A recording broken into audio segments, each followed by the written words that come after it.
अव्यक्तं व्यक्तिमापन्नं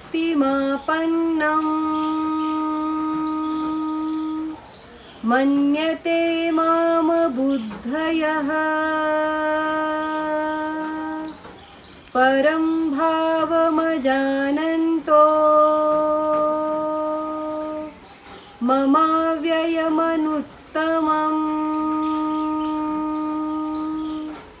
आर्यम गुरुदेव, कृपया आप श्रीमद् भगवद गीता के 7वें अध्याय ज्ञान विज्ञान योग के इस 24वें श्लोक का भावार्थ समझाने की कृपा करें। जैसे क्रम चल रहा है, अगर इसके क्रमांक के हिसाब से एक दूसरे श्लोकों के अनवरत क्रम में पढ़ेंगे तो उसके बहुत सारे मंतव्य स्पष्ट होते जाते हैं। तो उसी संदर्भ में उन्हीं आधारों को आगे बढ़ाते हुए भगवान श्री कह रहे हैं कि जो बुद्धिहीन मनुष्य हैं, जिनके पास मस्तिष्क का बुद्धि का अभाव है, वो मेरे सर्वश्रेष्ठ अविनाशी और परम भाव को कभी नहीं जान पाते हैं। और जो मेरा अव्यक्त यानी संसारातीत जो मेरा स्वरूप है, उसको ना समझ करके मनुष्य की भांति जो व्यक्ति भाव है उसको ही प्रधानता देते हैं।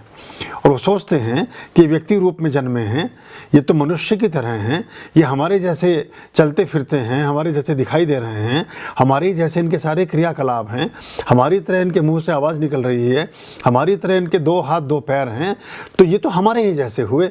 लेकिन चूंकि वो अविनाशी परम भाव का आभास नहीं कर सकते हैं, वो अव्यक्त यानी कि जो संसारातीत स्वरूप है उसकी कल्पना नहीं कर सकते हैं, उसको नहीं समझ सकते हैं, इसलिए वो ऐसा ही समझते हैं और वो फिर साधारण मनुष्य के रूप में ही रह जाते हैं। नाहं प्रकाशः सर्वस्य योगमाया समावृतः मूढ़ोऽयं नाभिजानति लोको मामजं व्ययम्। आर्यम गुरुदेव, कृपया आप श्रीमद् भगवद गीता के 7वें अध्याय ज्ञान विज्ञान योग के इस 25वें श्लोक का भावार्थ समझाने की कृपा करें।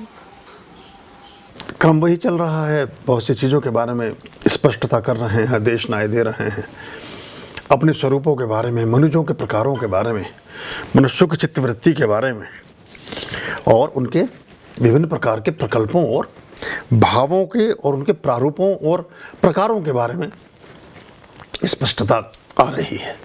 तो वही कहते हैं कि योग माया द्वारा आच्छादित हुआ मैं।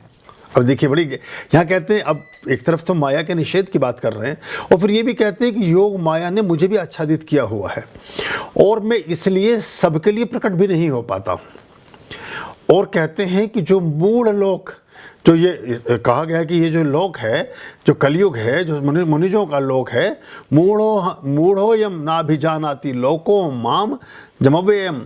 तो ये कहते हैं कि मूढ़ लोग मुझ जन्म रहित अविनाशी परमात्मा को ठीक से पहचान नहीं पाता है, मुझे ठीक से जान नहीं पाता है, मेरे बारे में इसके संदर्भ कभी भी उद्घाटित नहीं हो पाते हैं, इसके प्रसंग और इसके जो रेफरेंसेस हैं वो हमेशा कहीं ना कहीं अधूरे और अप्राप्य ही रह जाते हैं। तो इसलिए साधारण मनुष्य संशय युक्त हो करके अपने जीवन का यापन करते हैं, अपने जीवन में रत रहते हैं, अपने जीवन में लगे रहते हैं। उनकी निश्चितता नहीं आती, क्योंकि वो कहीं ना कहीं योग माया से स्वयं भी प्रभावित हो जाते हैं।